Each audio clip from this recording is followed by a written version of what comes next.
여러분 안녕하십니까, 진성호입니다. 이낙연 더불어민주당 대표의 최측근이었던 이 당대표실 이모 부실장이 어젯밤 숨진 채로 발견됐습니다. 경찰은 극단적인 선택을 한 것으로 추정하고 있습니다. 그런데 이 이낙연 대표의 최측근 이모 씨의 죽음은 의문스러운 점이 한두 가지가 아닙니다. 무엇보다 집권여당 대표의 최측근이 검찰 조사에서 무슨 가혹 행위를 받았을 것 같지도 않고 인권 침해가 됐는지도 의문입니다. 그리고 이낙연 대표의 최측근 이모 씨가 조사를 받던 곳은 서울중앙지검이었습니다. 아시다시피 이곳은 이성윤 서울중앙지검장, 그러니까 문재인 대통령의 경희대법대 후배이자 추미애 장관의 최측근입니다. 지금 윤석열 총장과 대립하고 있는 이성윤 서울중앙지검장. 그런데 지금 민주당은 이낙연 대표의 측근이 갑자기 극단적 선택을 했다는 이유로 검찰의 가혹행위 등을 의심합니다. 검찰을 맹비난하고 있습니다. 어떻게 검찰만 가면 이렇게 사람이 극단적 선택을 하는 경우가 많으냐. 자, 지금 진보 좌파 진영에서는 이런 극단적 선택이 최근에 참 많았습니다. 박원순 전 서울시장, 노회찬 전 의원, 아무튼 뭐 또 윤미향 씨 그 뭐 관련 소장도 그랬고, 아무튼 상당히 많은 사람들이 지금 이런 선택을 하고 있습니다. 자, 그렇다면 우리는 의문을 가질 수밖에 없습니다. 검찰이 이 집권 여당 쪽 사람들에 대해서 무슨 억하심정이 있나? 과연 그럴까요? 자, 윤석열 검찰총장은 이낙연 대표의 최측근인 이모 씨가 숨진 채 발견됐다는 사실을 언론과 거의 동시에 알았다고 합니다. 그러니까 서울중앙지검은 이렇게 중요한 사실을 미리 보고하지 않았다는 겁니다. 자, 어젯밤 숨진 채로 발견됐지만 사실 이낙연 대표의 이 최측근이 사라진 것은 그 전날이었습니다. 자, 전날 2일날 두 번째로 검찰에 나와서 조사를 받고 저녁 식사를 하고 다시 조사를 받기로 했는데 저녁 먹으러 간다고 나가서 행방이 묘연해졌습니다. 소재 파악이 안 됩니다. 가족들이 찾아달라고 신고를 하고 결국 다음날 숨진 채로 발견했습니다. 그런데 이렇게 수사를 받다가 이낙연 대표의 이 부실장이 사라졌다는 것을 서울중앙지검은 알면서도 윤석열 총장에게는 보고하지 않았습니다. 자, 다음날 오전에, 그러니까 어제 오전에 대검찰청 반부패부에는 보고가 된 것으로 알려졌습니다.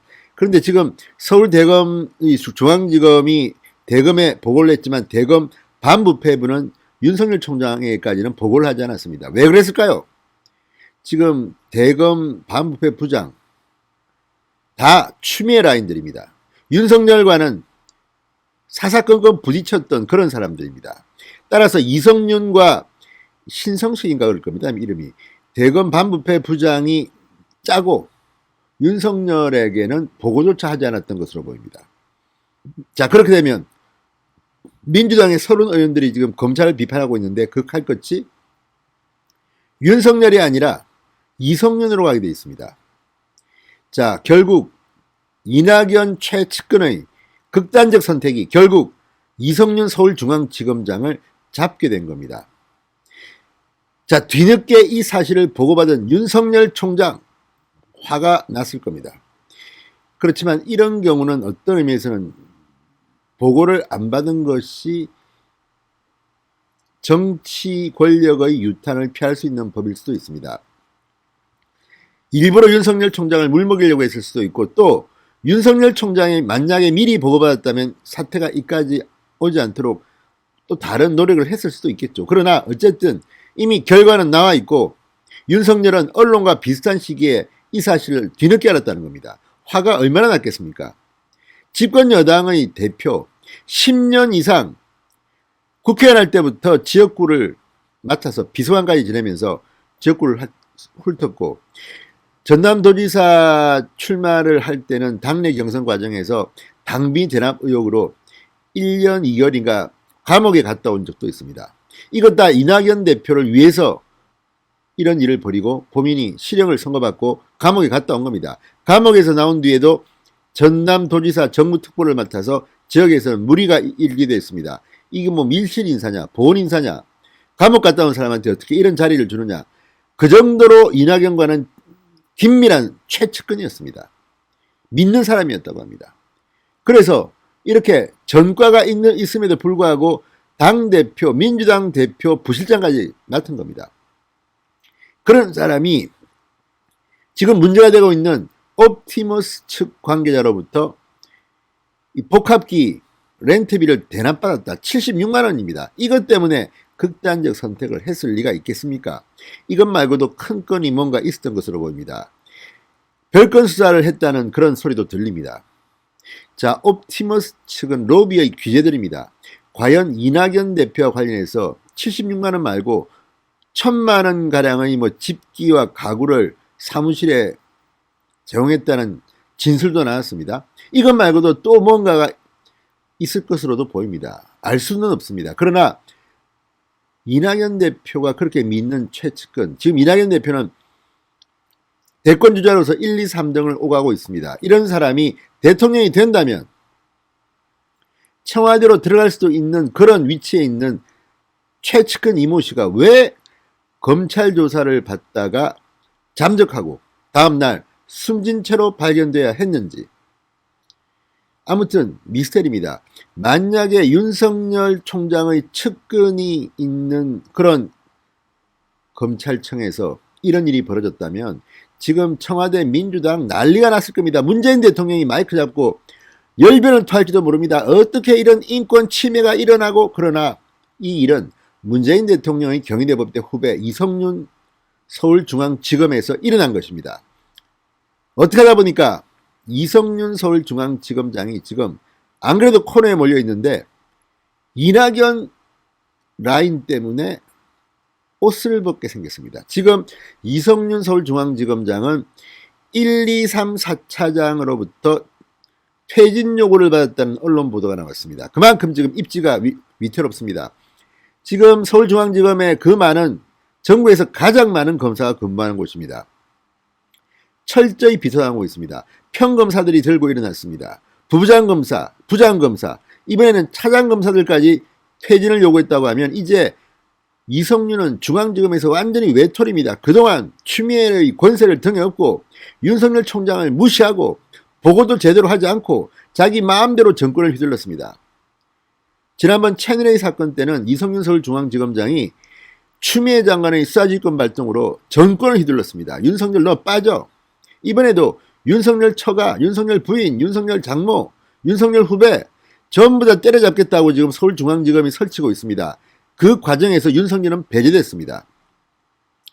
윤석열 잡는 선봉장이었던 이성윤 서울중앙지검장이 난데없는 날벼락을 맞은 셈입니다. 이낙연 최측근의 극단적 선택이라는 날벼락을 맞은 겁니다. 자, 윤석열 총장 오늘 지시했습니다. 대검찰청이 발표한 바에 따르면 윤석열 총장은 3일 발생한 더불어민주당 대표 비서실 직원의 변사 사건과 관련해 수사 과정에서의 인권보호 수사규칙 위반 등 인권 침해 여부를 철저히 진상조사하여 보고할 것을 서울중앙지검에 지시했다. 이성윤 너 똑바로 해. 이제 보고 똑바로 해. 한번 보자. 그리고 인권감독관, 서울중앙지검의 인권감독관실은 이 문제를 조사할 겁니다. 이성윤의 문제가 있으면 이성윤은 감찰 대상이 되고 징계를 받을 겁니다. 이런 게 징계감입니다. 추미애 장관 똑바로 하십시오. 자, 추미애 장관 지금 가뜩이나 믿었던 법무부 차관, 고경 차관이 징계위원회를 저지하기 위해서 사표를 내고 나가버렸습니다. 자기가 법무부 검찰국장으로 데리고 있다가 윤석열을 견제하라고 대검 차장으로 승진시켜준 조남관 대검 차장도 반기를 들고 지금 완전히 추미애 장관과 서로 맞은편에 섰습니다.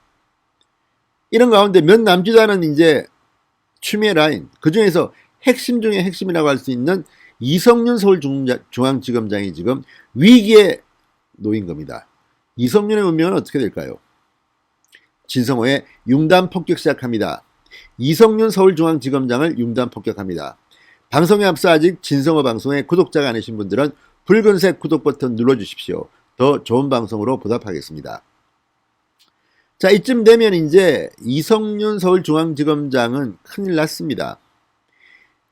어떻게 일이 전개됐는지는 모르지만 이낙연 대표의 문제입니다. 그리고 그 맞은편에 이성윤이 앉아있었던 겁니다. 윤석열이 아닙니다. 윤석열이 만약 그 자리에 있었다면 아마 지금 뭐 난리가 났겠죠. 그러나 일이 묘하게 돌아오고 있습니다. 이낙연 최측근이 이성윤을 잡게 생겼습니다. 자, 지금 이낙연 대표실은 상당히 감정적으로는 격앙돼 있을 겁니다. 사람의 목숨을 잃은 겁니다. 또 하나, 이 사건의 진상규명은 앞으로 힘들어질지도 모르지만 만약 서울중앙지검이 이낙연 대표와 관련해서 뭔가를 찾아냈다면 이낙연 대표의 정치 생명에도 비상이 걸립니다.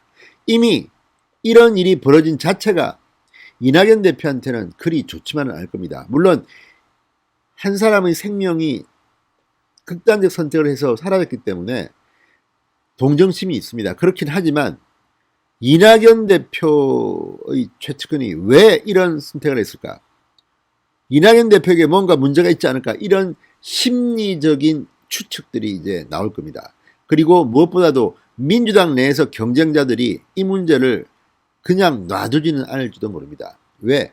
대통령 선거가 이제 멀지 않았습니다.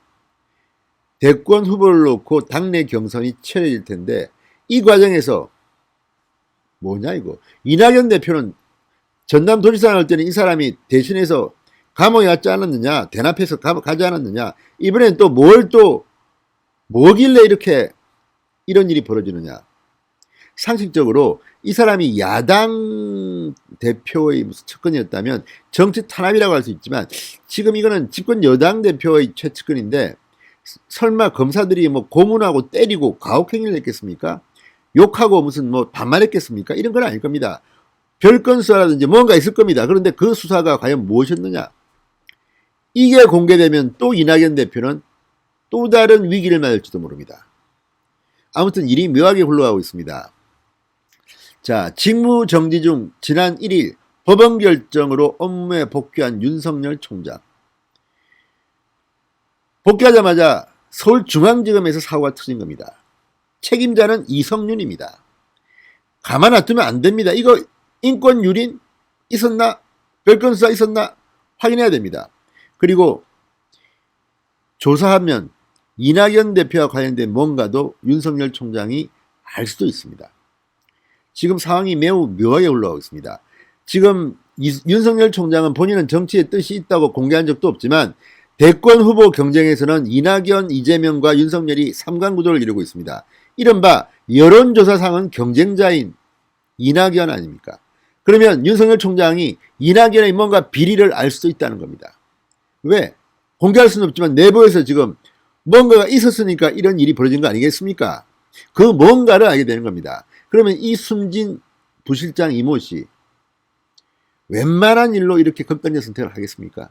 대통령이 되면 청와대에 들어갈 수 있는 사람이 어쩌면 이낙연 대표를 보호하기 위해서 아니면 또 다른 무슨 어쨌든 우리는 상당히 조심스럽습니다만 결코 이낙연 대표 측에 유리한 일은 아닐 건 분명합니다. 이걸 윤석열이 알게 된다는 것도 참으로 아이러니한 일이 아닐 수 없습니다.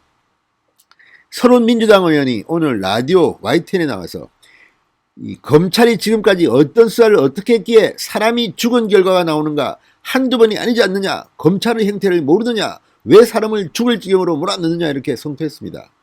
이 검찰은 이성윤의 검찰입니다. 자, 그리고 또 하나, 어떤 수사를 어떻게 했길래 사람이 죽은 결과가 나오느냐. 우리는 다 기억합니다. 자, 무슨 일이 벌어졌을까요? 오히려 그 진실을 공개하면 이낙연 대표에게는 어떤 일이 일어날까요? 아무튼 대한민국은 정말 사건 사고가 많은 나라입니다. 이낙연 최측근이라는 이모 부실장, 어쨌든 이력을 쭉 보니까 상당히 이낙연 대표에게는 충성스러운 사람이었던 것은 분명합니다. 자, 이모 부실장 명복을 빕니다. 그렇지만 진상은 규명돼야 하고 이성윤 중앙지검장은 이번 일로 책임을 져야 할지도 모릅니다. 그동안 추미애 문재인을 등에 업고 승승장구하던 이성윤, 그러나 무능했던 것 같습니다. 지금 일처리는 그렇게 잘한 것 같지 않습니다. 아무튼 이낙연 최측근의 극단적 선택이라는 돌발 사고가 터졌습니다. 이성윤 큰일 났습니다. 진성호의 융단 폭격이었습니다. 여러분 감사합니다.